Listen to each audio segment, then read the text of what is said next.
Multiply all three of these numbers together and add a .com on the end to find the next step. Good luck. Goodbye. Pernah gak sih kalian ngerasa kalau dunia yang kita lihat setiap hari, dunia yang kita geser di layar ponsel kita, hanyalah kulit ari dari sesuatu yang jauh lebih besar, sesuatu yang lebih gelap, lebih dalam, dan mungkin lebih cerdas dari yang bisa kita bayangkan? Namaku Minchan, dan malam ini aku gak akan ngasih teori konspirasi murahan. Aku bakal ngajak kalian kembali ke sebuah malam di bulan Januari tahun 2012.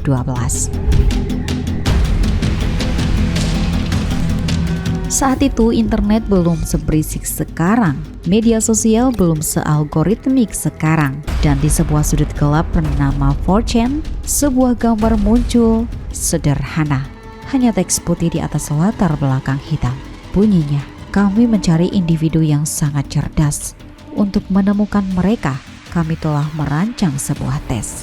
Kala itu orang-orang ngira hanya lelucon, troll internet yang kurang kerjaan, tapi mereka salah, sangat salah. Gambar itu adalah pintu masuk menuju labirin yang beberapa hari lagi akan terhitung 14 tahun. Masih menyisakan ruang kosong yang menghantui siapapun yang mencoba memasukinya. Si Kaidah 3301 masih menjadi misteri tak terpecahkan. Sekarang kalian bisa bayangin, kalian adalah seorang programmer jenius yang lagi boring, atau mungkin hanya seorang remaja yang jago komputer duduk di kamar yang remang-remang. Kamu melihat sebuah gambar, ada logo serangga di sana, sebuah cicada atau tonggeret, dan ada sebuah pesan tersembunyi. Instingmu berkata, ini bukan sekedar gambar JPG biasa. Kamu membukanya dengan editor teks, dan di sana, di antara barisan kode yang membingungkan, terselip sebuah pesan. Cari pesan tersembunyi di dalam gambar ini menggunakan algoritma Outquest. Disinilah semuanya dimulai. Ini bukan lagi permainan anak-anak. Ini adalah steganografi, teknik menyembunyikan data di dalam data lain. Dan saat kode itu dipecahkan, para peserta diarahkan ke sebuah tautan di Reddit. Tapi tunggu ya, di sana semuanya menjadi semakin aneh. Setiap kali satu teka-teki terpecahkan, teka-teki berikutnya muncul dengan tingkat kesulitan yang tidak masuk akal. Mereka menggunakan angka-angka maya, kode-kode kuno, hingga referensi buku-buku filsafat yang sangat berat. Seolah-olah si Saida 3301 sedang melakukan kurasi. Mereka tidak butuh orang yang hanya pintar matematika. Mereka butuh seseorang yang memahami sejarah, seni, musik, dan juga sastra. Tapi ada satu hal yang membuat bulu kuduk semua orang merinding kala itu. Si Kaidah bukan hanya ada di balik layar monitormu. Setelah berhari-hari tidak tidur, para peserta sampai pada sebuah titik di mana mereka diberikan sebuah nomor telepon di Texas. Bayangkan, kamu menelpon nomor itu, dan yang terdengar adalah suara mesin yang dingin membacakan instruksi berikutnya. Very good. You have done well. There are 3 prime numbers associated with the original final.jpg image. 3301 is one of them. You will have to find the other 2. Multiply all 3 of these numbers together and add a .com on the end to find the next step. Good luck. Goodbye.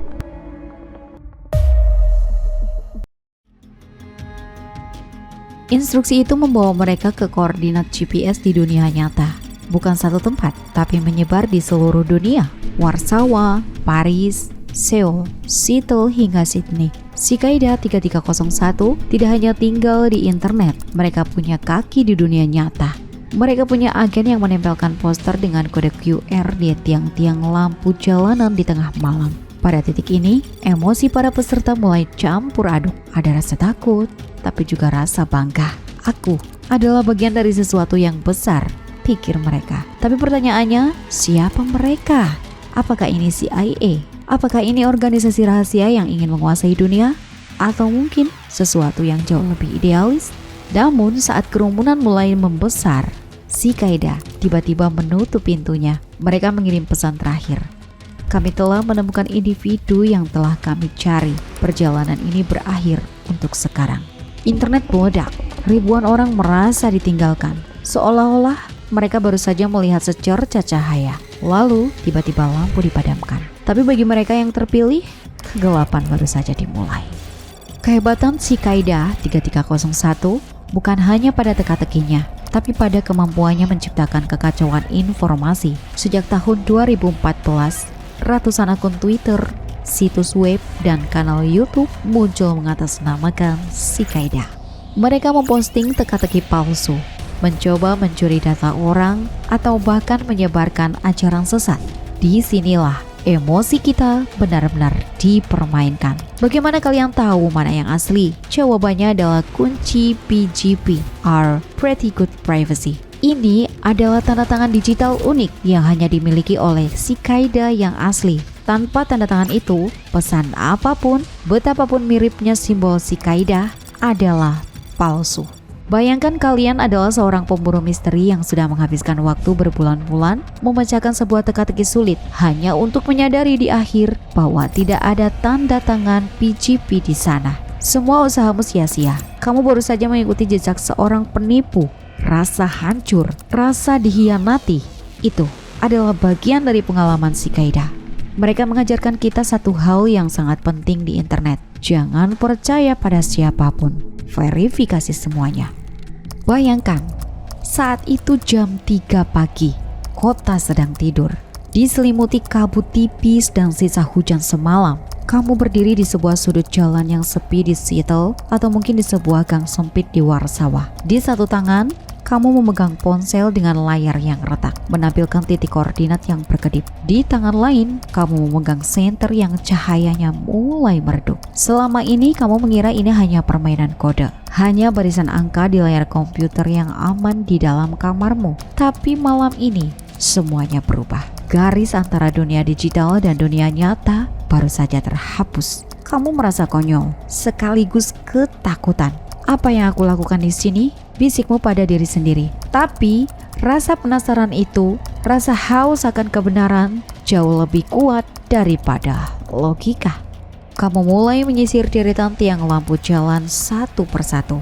Cahaya sentermu menari-nari di atas permukaan besi yang berkarat. Tumpukan stiker konser yang sudah robek dan poster kehilangan kucing yang sudah pudar. Dan kemudian jantungmu seolah berhenti berdetak. Di sana, di sebuah tiang yang hampir tidak terjangkau cahaya lampu jalan, menempel selembar kertas putih kecil. Di tengahnya terdapat gambar yang sekarang menghantui mimpimu. Cicada, sayapnya terbentang dengan presisi matematis. Di bawahnya, sebuah kode QR yang tampak seperti labirin hitam putih yang diam.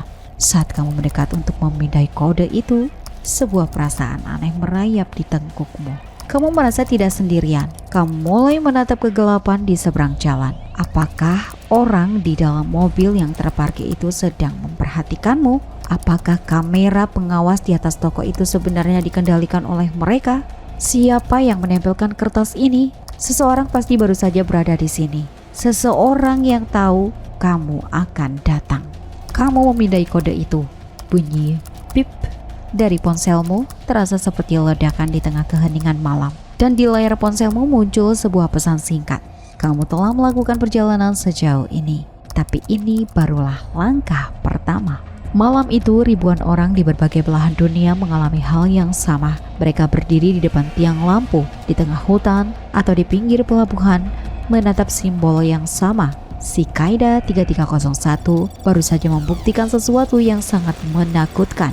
Mereka bisa menyentuhmu. Mereka tahu di mana kamu tinggal. Mereka memiliki agent di duniamu, berjalan di sampingmu di trotoar, duduk di sebelahmu di bus, tanpa kamu pernah menyadarinya. Ini bukan lagi sekedar hobi bagi para peretas. Ini adalah perburuan global. Dan bagi banyak orang, malam di koordinat GPS itu adalah malam terakhir mereka merasa aman di dunia nyata. Karena sejak saat itu, setiap kali mereka melihat seekor serangga hinggap di jendela atau melihat seseorang yang terlalu lama menatap ponsel di sudut jalan, mereka akan bertanya-tanya, apakah itu mereka? Waktu berlalu. 1 tahun penuh kesunyian. Banyak yang mengira Cicada 3301 hanyalah kembang api digital yang terang sesaat, lalu hilang di telan malam. Namun, Tepat pada tanggal 5 Januari 2013, sebuah gambar baru muncul. Polanya sama, namun energinya berbeda. Kali ini, mereka tidak lagi sekedar mengetes kecerdasan. Mereka sedang menyeleksi daya tahan mental. Teka-teki di tahun kedua ini jauh lebih brutal. Mereka tidak lagi hanya bermain dengan kode QR di tiang listrik. Mereka memaksa para peserta untuk masuk ke dalam deep web, lapisan internet yang tidak tersentuh oleh mesin pencari biasa. Di sana, di sebuah situs .onion yang tersembunyi, para peserta menemukan sesuatu yang ganjil. Sebuah file audio berdurasi beberapa menit berjudul The Instar Emergence. Bayangkan kalian duduk sendirian di kamar, lampu padam, mengenakan headphone dan mendengarkan musik tersebut. Iramanya aneh, penuh dengan distorsi, namun memiliki struktur matematis yang presisi. Di dalam frekuensi suara itu tersembunyi pesan-pesan steganografi lainnya. Cicada seolah ingin mengatakan, "Kami ada di dalam musikmu. Kami ada di dalam setiap bit data yang kau konsumsi."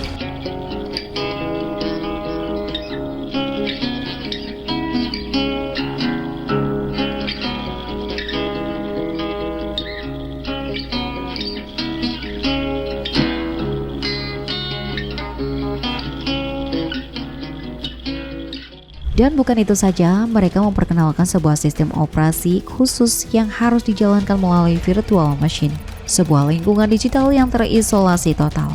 Di sini, para peserta mulai merasa bahwa mereka bukan lagi sekedar memecahkan teka-teki. Mereka sedang dilatih, tapi dilatih untuk apa? Menjadi peretas? Menjadi mata-mata? Atau bagian dari sesuatu yang jauh lebih besar dari sekedar kedaulatan negara? Mari kita berhenti sejenak di tahun 2013. Aku ingin kalian membayangkan, kalian baru saja memecahkan sebuah kode baris perintah dan hasilnya adalah sebuah file audio. Judulnya sederhana ya, 761.mp3. Kalian memutarnya. Awalnya hanya terdengar seperti musik ambience yang tenang, tapi kemudian ada suara pria yang berat, terdistorsi, membacakan angka-angka. Ini bukan sekedar musik. Ini adalah number station versi digital. Di dunia intelijen, stasiun angka digunakan untuk mengirim pesan rahasia kepada agen di lapangan. Tapi siapa agennya di sini? Kalian, kita.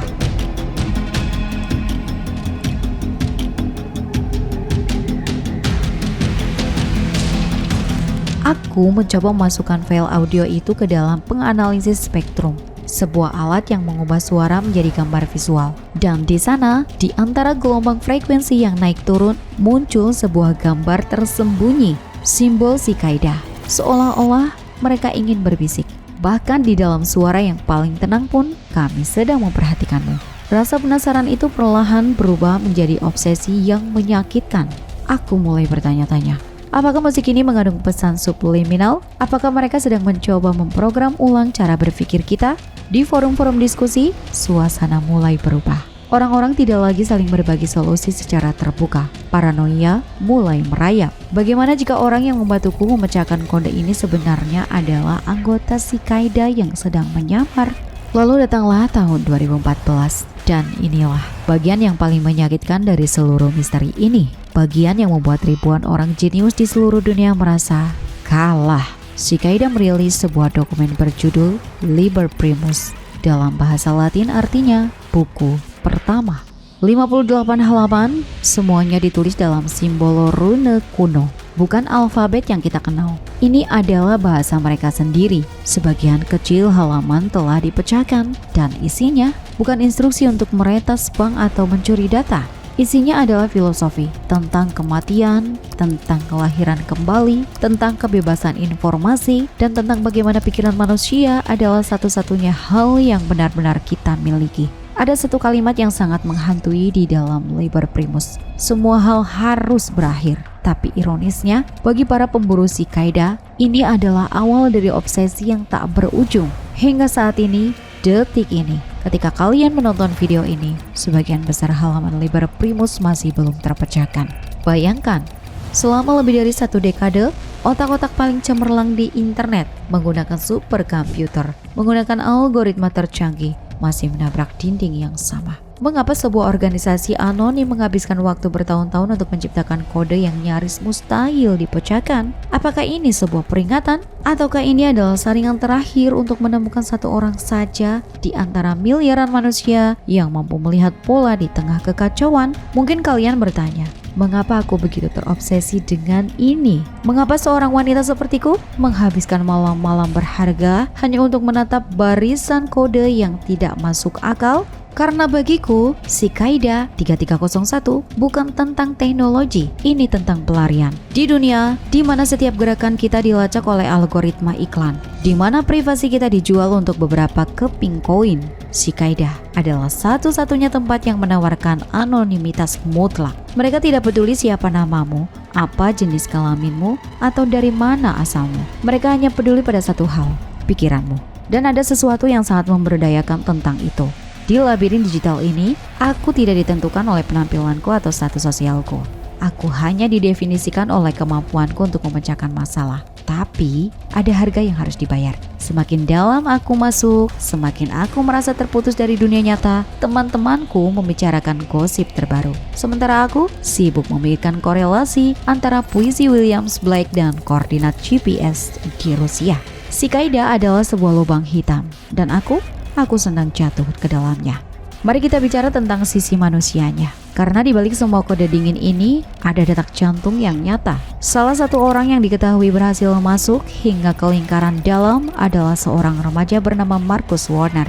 Marcus bukan sekedar penonton, dia adalah salah satu pemenang fase pertama. Dia menceritakan bahwa setelah berhasil melewati semua rintangan, dia dan beberapa orang lainnya diundang ke sebuah forum pribadi di Deep Web. Di sana, dia berkomunikasi langsung dengan mereka yang menamakan diri mereka 3301. Apakah mereka sekelompok penjahat? Tidak. Menurut Marcus, mereka adalah sekelompok orang yang sangat terobsesi dengan privasi digital. Mereka ingin menciptakan alat komunikasi yang tidak bisa disadap oleh pemerintah manapun. Mereka menyebut diri mereka sebagai pembebas pikiran.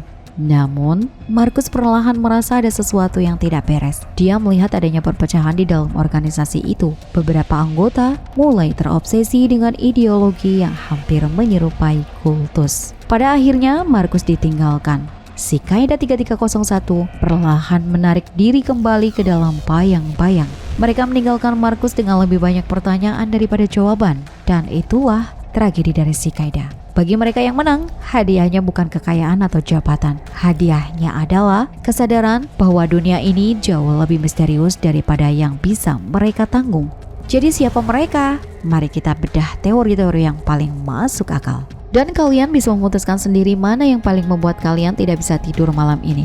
Teori pertama, Recruitment Agency Intelligence. Banyak yang percaya bahwa Cicada adalah cara NSA atau CIA mencari bakat-bakat kriptografi tanpa harus melalui birokrasi yang rumit. Mereka butuh orang yang bisa berpikir di luar kotak. Tapi agensi pemerintah biasanya memiliki jejak digital yang bisa dilacak. Cicada, mereka bersih. Tidak ada kebocoran, tidak ada mantan agen yang berkhianat.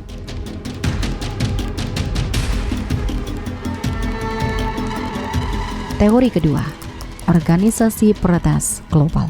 Mungkin mereka adalah sekelompok seperti Anonymous, tapi jauh lebih terorganisir dan memiliki tingkat intelektualitas yang jauh lebih tinggi.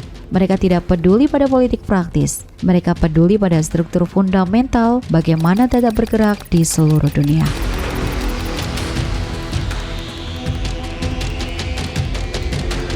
Teori tertinggi dan yang paling menakutkan, kecerdasan buatan AI yang bangkit. Ini adalah teori yang sering dibicarakan di forum-forum gelap. Bagaimana jika Cicada 3301 bukan manusia? Bagaimana jika itu adalah sebuah algoritma yang diciptakan untuk mencari cara agar dirinya bisa terus hidup dan berkembang di internet? Mencari manusia-manusia cerdas untuk membantunya memperbaiki kodenya sendiri? Terdengar seperti fiksi ilmiah. Mungkin, tapi ingat, di dunia Cicada, hal yang mustahil hanyalah teka-teki yang belum dipecahkan. Hari ini Cicada 3301 telah diam selama puluhan tahun. Pesan resmi terakhir mereka memperingatkan pengikutnya untuk waspada terhadap peniru. Mereka mengatakan, waspadalah terhadap jalan-jalan yang salah. Selalu verifikasi tanda tangan PGP kami. Tapi meskipun mereka diam, warisan mereka tetap ada. Mereka mengubah cara kita melihat internet. Mereka membuktikan bahwa di era pengawasan massal ini masih ada sudut-sudut yang tidak terjangkau oleh mata pemerintah. Mereka mengajarkan kita bahwa pengetahuan adalah satu-satunya bentuk kekuasaan yang sesungguhnya. Mungkin saat kalian menonton video ini, seseorang di sebuah apartemen kecil di Tokyo atau di sebuah ruang bawah tanah di Berlin sedang menatap halaman ke-57 dari Liber Primus, mencoba memecahkan satu baris kode lagi, mencoba memahami apa yang ingin disampaikan oleh serangga digital itu. Atau mungkin mereka sedang memperhatikanmu lewat kamera yang tidak kau sadari menyala, lewat data yang kau kirim tanpa enkripsi, atau lewat rasa penasaran yang baru saja aku tanamkan di kepalamu. Aku Min-chan. Dan jika suatu hari nanti kau melihat poster bergambar Cicada dengan kode QR di sudut kotamu, saranku hanya satu ya, berhati-hatilah. Karena sekali kau masuk ke dalam lubang kelinci ini, tidak akan ada jalan untuk kembali. Terima kasih telah menemani perjalanan ini. Jangan lupa untuk memverifikasi segalanya, karena di dunia ini tidak ada yang benar-benar seperti apa yang terlihat. Sampai jumpa di misteri berikutnya.